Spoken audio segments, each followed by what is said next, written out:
Tokuchingamdzai zvakare vana vaMwari. Mufaro wangu kuchingamdzai pachirongwa chedu chamazuva ose Ko Nhai Pastor.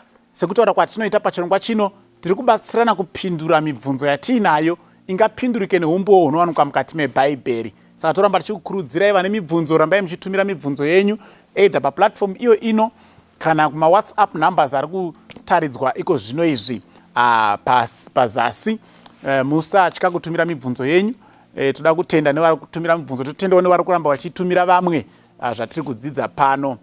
Regai tipindure, tiverenge mibvunzo wakabvunzwa zvakare neimwewo hama yedu uri maringe nenyaya dzakaitika kubhuku raGenesis. Mubvunzo unoti iwo: Ko Nhai Pastor, muchero wakadyiwa naEve waiva muti wechokwadi here kana kuti une zvawaimirira?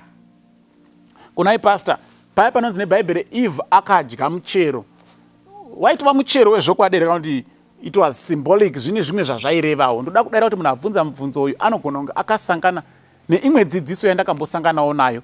Kune vanhu vanodzidzisa kuti waisava muti chaiwo, waisava muchero chaiwo, but Eve akava intimate nenyoka. Ndo zvinodzidzisa vamwe vachibva vazvara mwana akaipa ainzi Cain, nekuti anga ari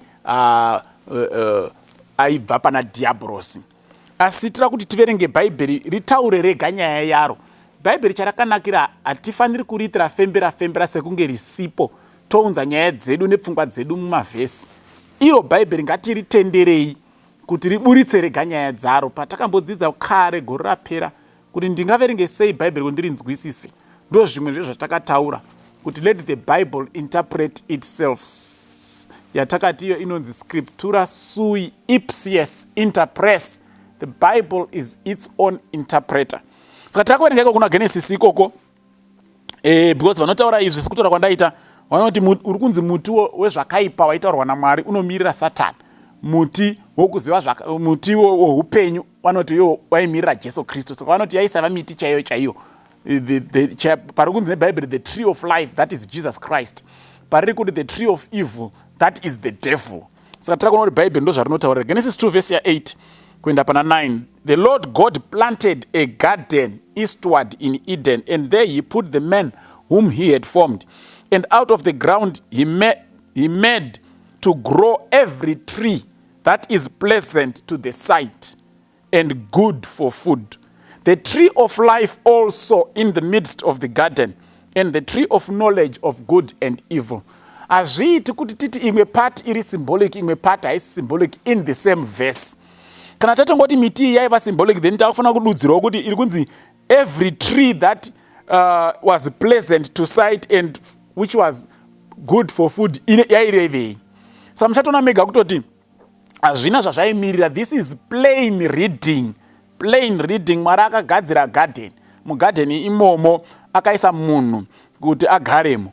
Aisa munhu anzi akaisawo nemiti yaiseva purpose yekungonakisa chete, pleasant to sight, nemiti yaiseva purpose yekupa chikafu. Zvanzi paivawo nemimwe miri pakati pemiti iyoyo. Umwe wacho waiva muti woupenyu, umwe wacho waiva muti wokuziva zvakanaka nezvakaipa. Ndo pfungwa yekutanga. Mukaenda pa16 na17 yechapter 2 iyoyo inoti, and the Lord God commanded the man saying, of every tree of the garden you may freely eat, but of the tree of the knowledge of good and evil you shall not eat of it, because in the day that you eat of it you shall surely die. Saka ndo muti uri kunzi nevamwe that was sexual intimacy. Now Mwari haana kumbobvira arambidza kusangana kwemurume nemukadzi. Haana kumbobvira akazvirambidza, because pachapter 1 yaGenesis verse 28 God blessed them and said to them, be fruitful and multiply and replenish the earth and subdue it. Saka hapana changa chakaipa pakusangana kwemurume nemukadzi sekuti tingazoti pachapter 2 yanga yaamhosva ndo chivi chacho.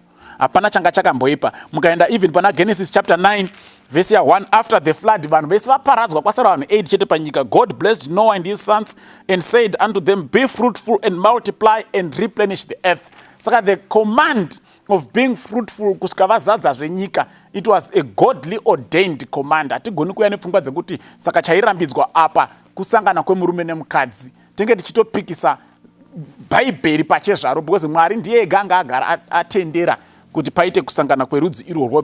Procreation was godly ordained. There was no sin in procreation. There was no sin in intimacy. Mukaenda pana chapter 3 verse 24, this one is very interesting. Kune vaya vari kuti miti iyi inomirira either Jesu Kristu kana kuti Satan. Genesis 3 verse 24. So he drove out the man, and he placed in the east of the garden of Eden cherubim and a flaming sword, which turned every way to keep the way to the tree of life. Adam na Eve vatadza, zvanzi Mwari akabva aita kuti vasawane access back to the tree of life. Now kana mukadzidzisa vanhu kuti muti uyu waimirira Jesu Kristu, muri kuti mimi Mwari ane nguva yaakarambidza vanhu kuuya kuna Jesu Kristu, which is anti-biblical. Because Jesu Kristu anototambanudza maoko achiti huyai kwandiri imi mose makaneta makaremerwa. Jesus Christ has never turned away the sinner. Jesus Christ has never blocked a willing sinner to come to him. Dzinotori dzidziso dzinobva kuna Satan dzekuudza vanhu kuti Jesu akarambidza vanhu kuti vasauye kwaari. Saka waisava muti uno, aisava Jesu Kristu muti uyu. Because aitova Jesu Kristu, then Mwari angadai akavatendera kuti vadzokere kuna Jesu Kristu. Uyu waitova muti wemazviro kwazvo kuti dai vakadya vaiwana immortality, vaisazofa, but miri yavo ichichembera. Ndosaka Mwari akavastopa from going there because he had a better plan. Saka mukaenda kuna zvakazarirwa 22 vhesi ya 1 na 2 inobva yataurawo zvakare munyika itsva zvichazenge zvirimo.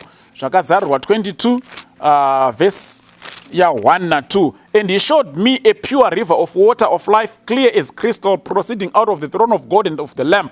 In the midst of the street, and on either side of the river was the tree of life. Saka atanga aratidzwa throne of God, throne of the Lamb, and the tree of life. Saka tree of life haingamboiti the lamb at the same time, because azviona zviri pairi zvakasiyana. The lamb iri payo yega, the tree of life iri payo yega. Saka vanhu vanodzidzisa kuti miti iyi yaisava miti yezvokwadi, vanhu ivo vari kungozvitorawo kwavari kuzvitora, havana tsigiro yemubhaibheri, because bhaibheri riri kuisa pachena kuti yaitova miti yezvokwadi, zvaisava Jesu Kristu kana Satan. Those were real trees, that was a real fruit which Eve ate. Ndodaira tabatsirikana, Mwari atikomborere. Amen.